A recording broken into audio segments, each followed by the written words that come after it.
Pero dito kami gulat makakuha. Pagdating namin dito, may kahoy na box no?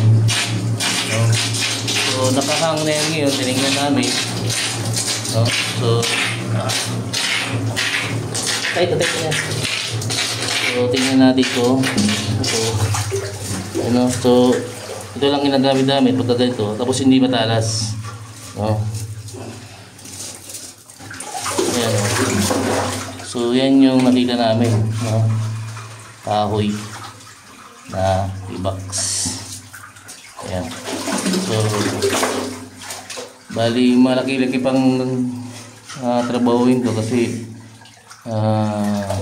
timing namin ay dito na banda nakalagay. So hindi naman pwede kami mag-abante dito kasi yung gip na ito. So kailangan namin itong bawasan itong pinasukan namin papunta doon kasi ito yung kahoy. Ito pa yung isa. Ito na kaya yun. Tingnan natin mga kapang.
Magandang mga kawan. So, December 15,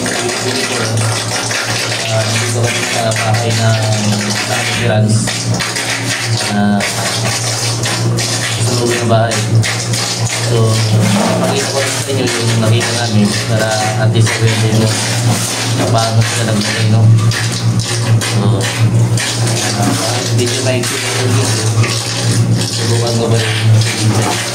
So, ito na video mo ko dito at yung give na nakita. So, yan mga kuha. Yan yung kahoy, no? So, nag-dig kami dito para lumalim na konti. Pero ito ay tubig ka, no? Kailangan gamitan ng sabi natin. Yun yung kahoy mga kuha. So,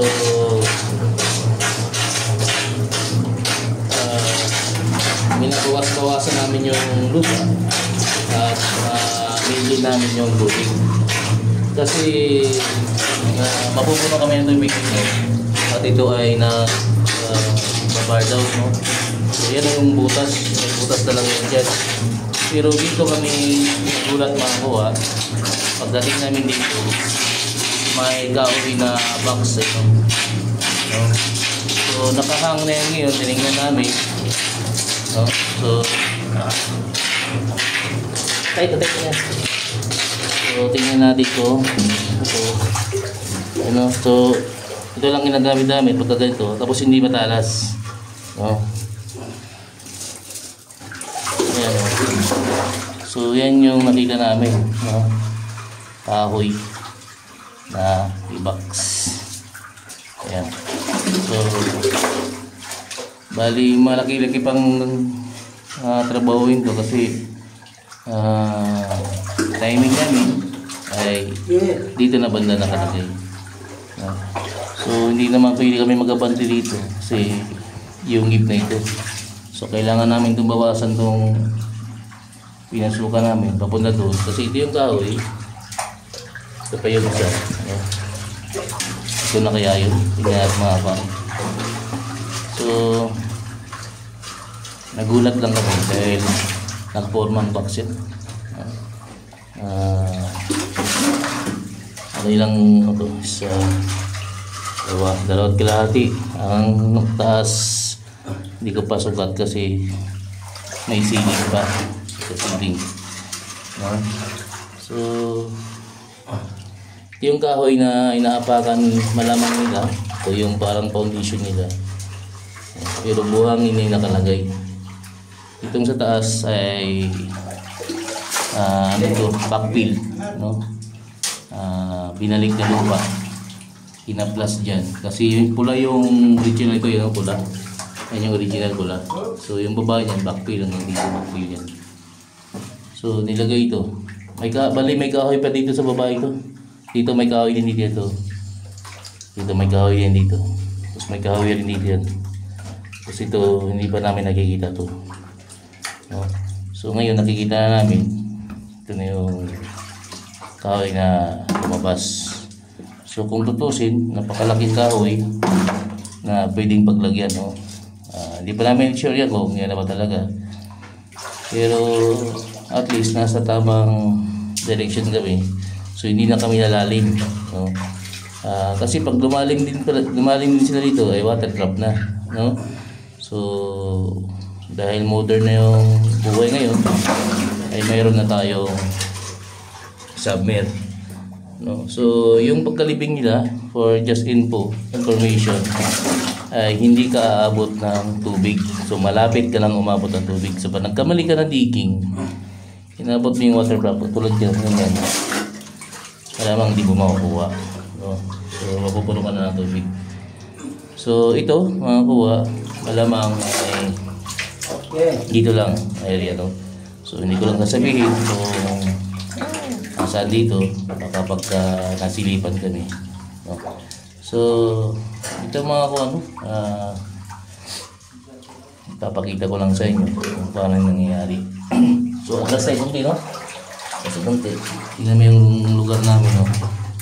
So nakandi ceiling, no? Ayan. Tapos ayan yung pinasukan ng mga lumang tao. Tapos andun yung target namin, no? Pero nandyan yung box na kahoy. Tapos may kahoy din doon. So kailangan namin bawasan lagi, no? Para medyo yung ano namin, yung itong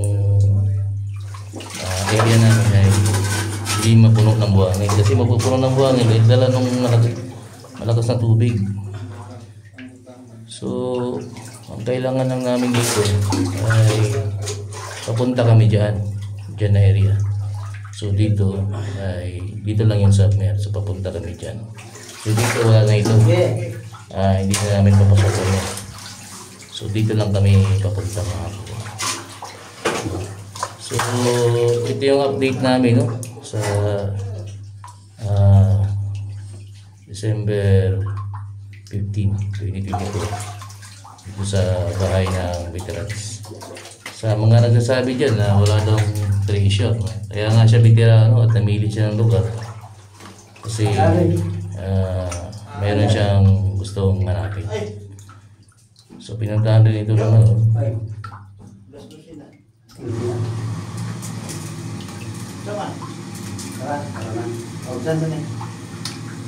So ayan, 12 na pala. 12 na ng tanghali. Aakit na kami. Kakain na. Jojo. Hindi pa yan pagod pero fights pa din. Yan si Jojo. Isang mga dato ito, no? Masaya silang kasama. Pagbiro, mabait. So medyo ano yung area namin. Medyo critical, no? Pero ingat-ingat lang, at least nakita na namin yung tumbok namin. So ito hindi na critical to kasi pataas na yan eh. Yung dito lang. So wala na kami ibang pupuntahan nito kundi dyan. Makakuha no. So ayun nga. Medyo nagpapasalamat ako sa taas dahil alam na namin yung pupuntahan natin. So ito ay utos ng may-ari. Hindi ito namin ginawa ng sarili namin. Utos po ito. So yun mga kuha, kita-kita muna tayo doon sa taas. Kakain kami para sa aming panangalian. So mamaya balikan na namin yan.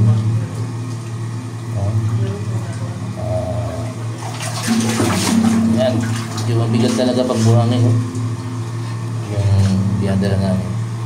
So siya nag-iisip na hindi ako nagidig. Ayan ang Jojo, kasama-sama ko. Ligger yan. So nagidig talaga ako kasi kasama-sama niya ako dito.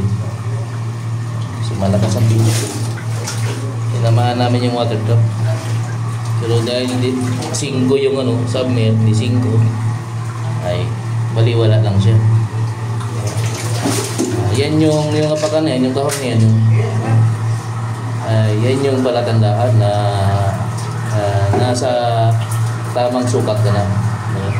Kasi ang iba, pag nabili ng kahoy, baba pa tayo, baba pa. No? So, depende sa makita ng kahoy. Kung yan ay pababa, yan ay nakahiga. So, yan naman ay nakaslam. So, pag yan nakahiga na yung mga buha, stop yan. Stop. Diyan ka lang, stop.